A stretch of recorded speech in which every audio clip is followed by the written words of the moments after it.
silverware, the scent of dry-aged steak, and the dull hum of privileged laughter filled the chandelier-lit dining hall of the Willows Country Club. Every seat at the enormous mahogany table was filled, except one. Mine. I stood near the entrance, invisible to most, except for my husband Ethan, who gave me a slight nod as I approached. His expression didn't betray what was coming. He was cool, almost too calm. Before we begin, drop a comment and tell us what would you do in this situation? Be honest, tell me in the comments below. We read every comment. Let's begin. Ethan's father, Charles Monroe, sat at the head of the table, stern, old money, the kind of man whose silence could clear a room. This was his anniversary dinner. 35 years married to Margaret, the society matriarch who always judged my earrings, my lipstick, and the fact that I worked. They didn't say it aloud. They didn't have to. I'd barely taken a step forward when Ethan's younger sister, Brielle, tossed her champagne-colored curls and let out a loud, staged laugh. "Oh, look who finally showed up," she said with theatrical disbelief. "Sorry, Ava. I thought this was a family dinner." I kept walking.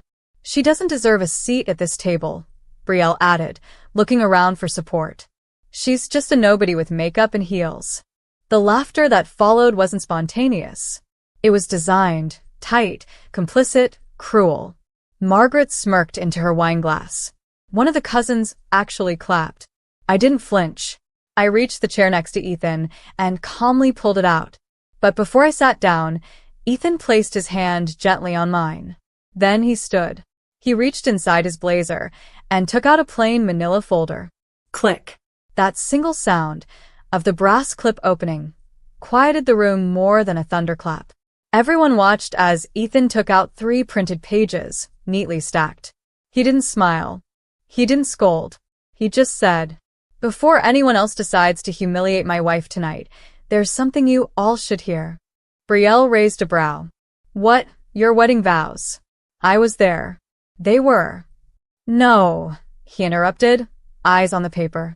"This is the signed acquisition agreement. Effective last Monday, Ava is now the majority shareholder and acting CEO of Monroe and Cole International." Silence, like a spell, had snapped mid-chant. Someone dropped a fork. I think it was Cousin Preston. My eyes scanned the table. Margaret blinked fast, trying to process the words. Charles's lips twitched, but never moved. And Brielle? She froze, wineglass still in hand, eyes wide, smile slowly collapsing like a paper tower in the rain. I sat down. And for the first time in years, I wasn't afraid to take my seat at the table. The silence didn't last long. Charles finally leaned back in his chair, arms crossed over his chest. "What are you talking about, Ethan?" His tone was low and deliberate, the same tone he'd used the night he told Ethan not to marry me. "She's not one of us," he'd said. "She won't survive in this world." I didn't look at Charles. I looked at Brielle. Her smile was gone now, her hands fidgeting with the stem of her wineglass. It was the first time I'd seen her unsure of herself. The woman who once told me to stay in my lane was realizing I had bulldozed right through hers. Ethan handed the contract to his father. Page 3. Signature line. "You signed it, Dad." "Maybe you should read what you sign." Margaret opened her mouth like she was about to object, but Charles held up a hand. She knew better. "I sign dozens of deals a month," Charles said. "If this is real, I want to know how the hell this happened." I spoke for the first time that evening. Calm. Clear. "I bought out Hanover Group," I said. "They quietly held 41% of Monroe and Cole for 5 years. You used them to shield against federal tax audits. You never thought anyone would go looking." Charles's jaw tightened. "I spent 6 months in silent acquisition talks." I continued. "I used a separate name. I kept it clean. And once Hanover folded, they handed me the controlling interest." "You don't have that kind of money," Brielle snapped, her voice louder than she meant it to be. You do makeup tutorials, for God's sake." Laughter again, but this time nervous. Forced. Even the waiters paused, unsure of what to do. I smiled, but not kindly. "I built a media company from scratch," I said. While you were hosting wine and cheese pop-ups and spending your dad's money on fake businesses, I was creating actual value. Monetized content, distribution deals, syndication. I bought out 3 investor groups over the past 2 years. Quietly, intentionally, I leaned forward, elbows on the table. Your father's board never saw me coming. Margaret's face had gone pale. This is a joke, she muttered. This can't be real. People like you don't end up on top. I didn't respond to that. Instead, I reached into my purse and slid a copy of the transition letter down the table, addressed to all existing Monroe and Cole board members. Official, stamped, sealed. Ethan remained standing, his hand on my shoulder. You embarrassed her for years. At family dinners, company functions, private parties. Called her names, ignored her, told her she'd never matter. He looked directly at his father. She's your boss now. Charles didn't say a word. He just stared at the contract in his hand, realizing the ink was dry, realizing the old game was over. And across the table, Brielle's face shifted from contempt to fear, because she'd mocked the woman who now had the power to decide her paycheck. The dinner was no longer about Charles and Margaret's anniversary. No one toasted. No one clapped. The room had turned cold, sharp with tension, full of eyes that couldn't look at me for too long. They didn't know what to do now that the woman they called just a girl with lipstick was sitting in power. Brielle broke first. You think this changes anything? She hissed, voice lowered but shaking. You'll always be beneath us. I didn't flinch.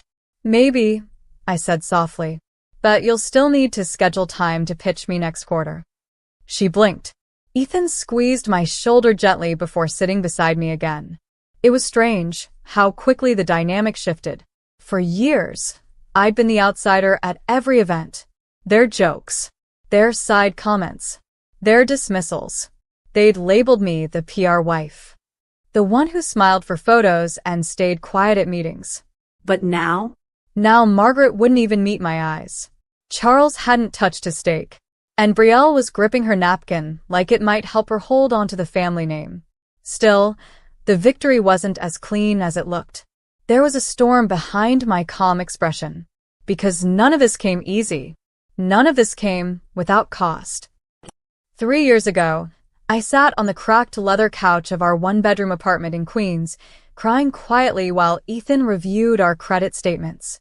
Back then, I was hustling freelance makeup work, weddings, low-budget music videos, off-Broadway productions. Building something, yes, but barely sleeping. We had $1,700 left in savings, and a missed rent notice taped to the door. That night, while I scrubbed lipstick stains off my brushes, I told Ethan, they'll never let me forget where I came from, so I won't let them see me coming. He nodded once. What do you need? I still remember the sound of the light bulb buzzing overhead. How tired we were. How afraid. I need time, I whispered. And silence. So, I built a shell company, Avacy Holdings. Registered it in Vermont under a different LLC chain. Used that to buy 18% of Hanover. Waited. Grew. Created 2 YouTube channels, both faceless, but built on my strategies: beauty, lifestyle, storytelling. They grew fast. Then came brand deals. Then affiliate networks. Then sponsorship contracts. Then content licenses. I monetized my skill where they'd mocked it. I weaponized the very thing they looked down on. All while attending those family dinners in silence. I played their game. Smiled. Took the insults. Pretended to misunderstand. But I wasn't confused. I was calculating. I was watching them bleed money on private jets, on failed product launches, on hiring friends and cousins instead of talent. Monroe and Cole was leaking, and no one in that family noticed. Except me. Back in the dining hall, a waiter tried to pour me more wine. I stopped him with a gentle nod. I'm fine, thank you. The server looked surprised but grateful. I saw it. I always saw it. Because I used to be her. Brielle leaned over her plate. This is war, she muttered under her breath. You just declared war. No, I said. War was when you told the HR department to ghost my calls during the charity gala last year. When you spread that rumor about me leaking reports to the press. When you laughed after sending me the fake invite to the shareholders mixer. She went still.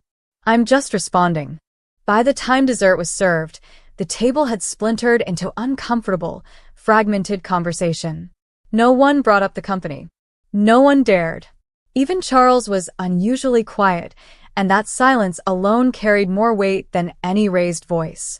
I watched them, all of them, squirm in their designer outfits.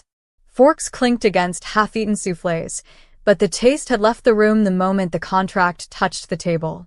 Margaret finally found her voice again. She folded her napkin slowly, precisely, like she was trying to regain control through something as fragile as linen. Let's not make a scene, dear, she said to me, her tone syrupy with condescension. This is still our anniversary dinner. I tilted my head. And I let you finish your entree before dropping the news. That's more than you've ever extended to me. Margaret's mouth twitched. I saw the rage just beneath the surface. But I wasn't interested in trading barbs anymore. Not with her. Not tonight. Charles cleared his throat. If this is real, he said again, the words thick in his throat, then I expect an emergency board meeting tomorrow. You don't take over a legacy like this with a stunt. No, I said. You don't. Which is why I won't be attending tomorrow's board meeting. The whole table blinked. Excuse me? Charles said, low and firm. I scheduled the real meeting last week. With the executive team. You'll receive the minutes and transition agenda Monday. Don't worry. It's thorough. Ethan leaned back in his chair, arms crossed, watching quietly. He wasn't just backing me, he was with me. They couldn't figure that out. They kept wondering if he was just humoring me, if this was some emotional phase. But they were wrong. He'd walked beside me through every late-night phone call, every rejected pitch, every burnout. This wasn't just my win. It was ours. Brielle burst out laughing, sharp and bitter. This is insane. You think you can just walk in and take over one of New York's oldest family-run corporations like it's a fashion blog. I finally turned fully to her. You think this is about social media and lip gloss? You've never even opened the quarterly reports, have you? She rolled her eyes. Why would I? I nodded. Exactly. That's why I'm here. Let me rewind for a second. Brielle wasn't just a brat with a trust fund. She was a cunning one. The type who knew how to wield gossip like a scalpel and spin social connections into influence. But she underestimated me the moment she called me a nobody. She didn't know that I spent 2 years paying attention to every mistake she made with the Monroe and Cole marketing division. Every failed influencer collab. Every underperforming campaign. Every event that cost more than it earned. I documented it all. Quietly. Patiently. And when I bought Hanover Group, I wasn't just buying shares. I was collecting leverage. Brielle's signature was on 6 unauthorized expense approvals. And guess what? They were all in that folder Ethan dropped on the table. After dinner, people began to scatter. Awkward goodbyes muttered as if they weren't sure how to leave without walking directly into the spotlight of shame. The cliques that usually formed, the women gossiping by the powder room, the men talking stocks near the bar, didn't form tonight. They were fractured, just like the empire that used to belong to the Monroes. Charles stood at the head of the table and looked right at me. This isn't over, Ava, he said, gravel in his voice. No, I replied. It's just beginning. He stared at me, eyes narrowed, then slowly turned and walked out of the dining hall, Margaret clinging to his arm like a lifeline. Only Brielle stayed behind. Her heels clicked as she walked up to me. No crowd. No witnesses. Just 2 women standing at the edge of a legacy built on entitlement.